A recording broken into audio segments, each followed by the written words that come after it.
اللہ علیکہ یا رسول اللہ صلی اللہ علیکہ یا حبیب اللہ صلی اللہ علیکہ یا رسول اللہ صلی اللہ علیکہ یا حبیب اللہ. ونصلي ونسلم على سيدنا ومولانا محمد رسوله النبي الأمين المكين الحنين الكريم الرؤوف الرحيم. أما بعد، فأعوذ بالله من الشيطان الرجيم. بسم الله الرحمن الرحيم. وقضينا إلى بني إسرائيل في الكتاب لتفسدن في الأرض مرتين ولتعلن علوا كبيرا فإذا جاء وعد أولاهما بعثنا عليهم عبادا لنا أولي بأس شديد فجاسوا خلال الديار وكان وعدا مفعولا ثم رددنا لكم الكرة عليهم وأمددناكم بأموال وبنين وجعلناكم أكثر نفيرا إن أحسنتم أحسنتم لأنفسكم وإن أسأتم فلها فإذا جاء وعد الآخرة ليسوءوا وجوهكم وليدخلوا المسجد كما دخلوه أول مرة وليتبروا ما علوا تتبيرا. صدق اللہ مولانا العظیم. محترم مشائخ اعظام، علماء کرام، خواتین و حضرات اور عزیزان گرامی قدر، بحمد اللہ تعالی آج اللہ کی توفیق سے ہم آمد سیدنا امام مہدی علیہ السلام کے موضوع پر اپنے خطاب کا دوسرا حصہ مکمل کر رہے ہیں. آج کی گفتگو کے لیے میں نے جو آیات کریمہ تلاوت کی یہ سورہ بنی اسرائیل سے 15واں پارہ ہے.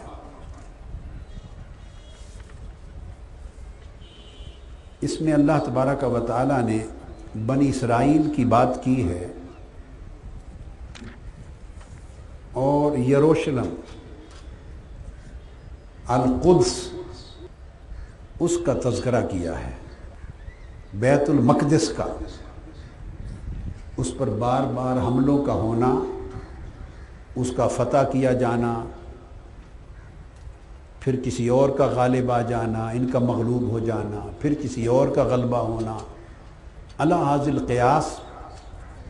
تو بیت المقدس پر مختلف وقت کے حملوں اور غلبوں کا ذکر ہے. ارشاد فرمایا گیا وَقَضَيْنَا إِلَى بَنِي إِسْرَائِيلَ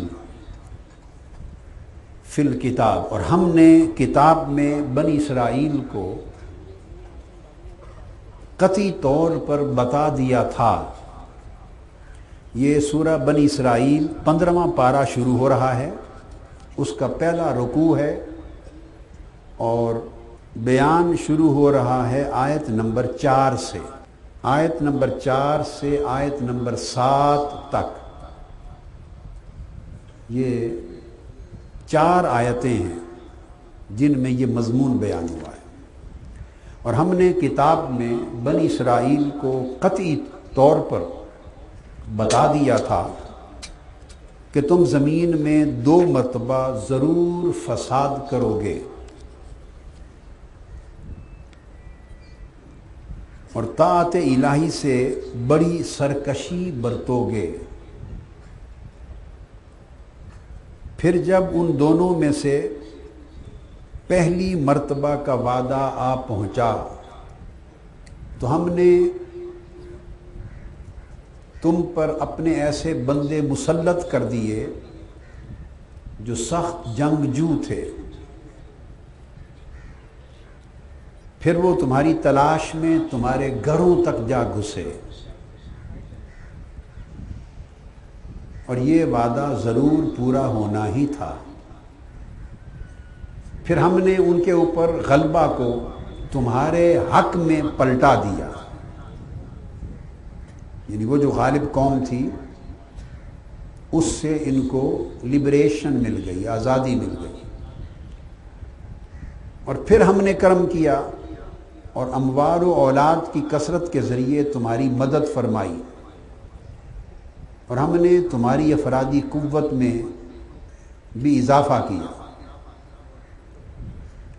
اگر تم بھلائی کرو گے تو اپنے لیے ہی بھلائی کرو گے، اور اگر تم برائی کرو گے تو اپنی ہی جان کے لیے۔ پھر جب دوسرے وعدہ کی گھڑی آئی، یہاں سے اب وہ بات ہو رہی ہے، اس پر مفسرین نے اس دوسرے وعدہ کی گھڑی کی تعبیرات مختلف کی ہیں۔ بعضوں نے اسے ماضی سے متعلق کیا ہے اور بعضوں نے اسے مستقبل سے متعلق کیا ہے۔ تو ماضی سے متعلق اگر ہو تو جب دوسرے وعدہ کی گھڑی آئی تو اور ظالموں کو تم پر مسلط کر دیا۔ اگر مستقبل سے متعلق ہو تو مطلب ہوا کہ جب دوسرے وعدہ کی گھڑی آئے گی تو تم پر اوروں کو مسلط کر دیں گے۔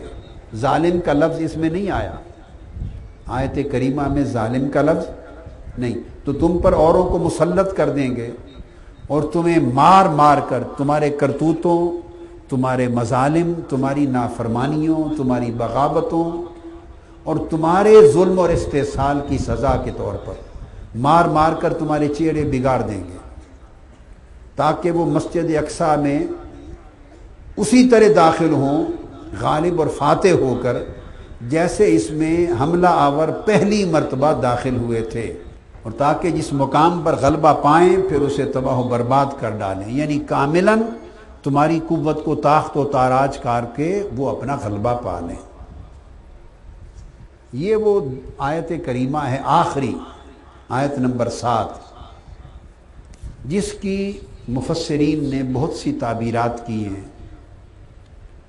قرآن مجید کے اس طرح کے مضامین قرآنی پیشین گوئیاں کہلاتے ہیں۔ یہ قرآن مجید کے مضامین کا ایک باب ہے، پیشین گوئیاں۔ تو قرآن نے کئی پیشین گوئیاں دی ہیں، کئی واقعات ماضیہ کے پچھلی صدیوں اور زمانوں کے واقعات بیان کیے ہیں۔ وہ تو قصص الانبیاء اور قصص الامم ہے، امتوں کے اور قوموں کے واقعات، اور جو واقعات قرآن مجید اگلے زمانوں میں پیش آنے والے ہیں ان کا ذکر کرتا ہے تو وہ قرآن مجید کی پیشین گوئیوں میں شامل ہوتے ہیں۔ تو یہ آیت کریمہ یا تو اس کا بیان ماضیہ کے واقعات اور قصص امم سے ہے، یا اس دوسری آیت کریمہ کا بیان ایک پیشین گوئی ہے۔ ائمہ تفسیر نے اس موضوع پر صحابہ، تابعین اور اکابرین کے حوالوں سے مختلف تعبیرات، مختلف اطلاقات اور مختلف انطباقات بیان کیے ہیں کہ اس آیت کا اطلاق، اس آیت کی اپلیکیشن کس واقعہ پر ہوتی۔ تو میں مختلف تعبیرات میں کسی کو غلط نہیں کہہ رہا ہوں، بتانا چاہتا ہوں کہ اس میں سے ایک تعبیر جو امام ابن جریر طبری نے جامع البیان یعنی تفسیر طبری میں روایت کی ہے، اور یہ روایت حضور علیہ السلام کی صحابی حضرت حذیفہ بن الیمان رضی اللہ تعالیٰ عنہ سے مروی ہے۔ اب جو تفسیر کرنے لگا ہوں، جہاں سے ہم آج کے موضوع کی ابتدا کر رہے ہیں، حضرت حذیفہ بن الیمان رضی اللہ تعالیٰ عنہ راوی ہیں اس آیت